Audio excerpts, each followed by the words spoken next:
ഇവനെ കൊണ്ട് ഞാൻ തോറ്റല്ലോ. കൊലവെറിയില இருக்க മര്യാദ ഓടിര്. എന്തൊക്കെയാണ് അളിയ പുതിയ ഉടായ്പ പരിപാടികള്? എന്റെ കമന്റ് ബോക്സിൽ കമന്റ് ഇട്ട ഡാൻസും റിവ്യൂ ഞാൻ നിർത്താം.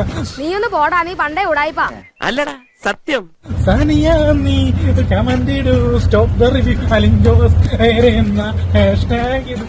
ഉറപ്പിക്കാമോ? അപ്പോ സാനിയപ്പൻ ഈ വീഡിയോ കാണുവാണെങ്കിൽ കമന്റ് ചെയ്യുവാണെങ്കിൽ മേലെ റിവ്യൂ പറച്ചിലും ഡാൻസ് പരിപാടിയും ഒന്നും ഉണ്ടാവൂല. എന്നാ എന്നെ ഒന്ന് സഹായിക്കണം, നോ ഒന്ന് പറയരുത് പ്ലീസ്. സാനിയപ്പൻ stop the review Alin Jose Perera പറഞ്ഞു കഴിഞ്ഞാൽ ഞാൻ റിവ്യൂവും പാട്ടും ഡാൻസൊക്കെ നിർത്തും. ഇത് സത്യം സത്യം സത്യം.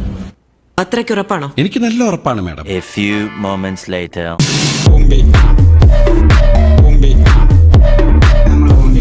ഒന്ന് നിർത്തുവോ?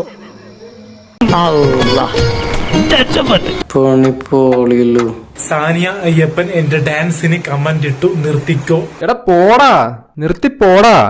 ഒരു നടിയുടെ നിർത്തിക്കോ കമന്റ് കണ്ട് പേടിച്ച് ഓടുന്ന ഒരു മനുഷ്യരല്ല Alin Jose Pereira. Okay,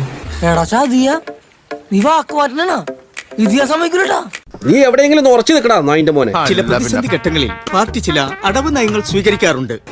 dance റിവ്യൂല് Sania Ayyappan comment ചെയ്യുമെന്ന് അറിയാൻ വേണ്ടി മാത്രമുള്ള ഒരു സ്ട്രാറ്റജിക്കൽ മൂവ്മെന്റ് ആയിരുന്നു. ഉളുപ്പുണ്ടടാ ചക്കണക്ക്. നീ കിഴങ്ങനോ? വെറും കിഴങ്ങൻ. സാനിയ അയ്യപ്പൻ കമന്റ് ഇട്ടതിൽ നന്ദിയുണ്ട്. ലേശ ഉളുപ്പുണ്ടോ എനിക്ക്? റിവ്യൂ 2024 നിർത്തത്തില്ല. അലിൻ ജോസ് പെരേരക്ക് യൂട്യൂബ് ഉണ്ട്, ഇൻസ്റ്റഗ്രാം ഉണ്ട്. അത് പോകും വരെ എന്തായാലും റിവ്യൂ പറഞ്ഞിട്ടിരിക്കും. എന്തൊരു കഷ്ടകാലം. ഓൺലൈൻ മീഡിയ ഒക്കെ വേണമെങ്കിൽ നമ്മളെ ബൈറ്റ് എടുക്കാം. നമ്മളെ സൂപ്പർ സ്റ്റാർ റിവ്യൂവർ ആണ്. വെറുതെ ചിരിപ്പിക്കരുത്.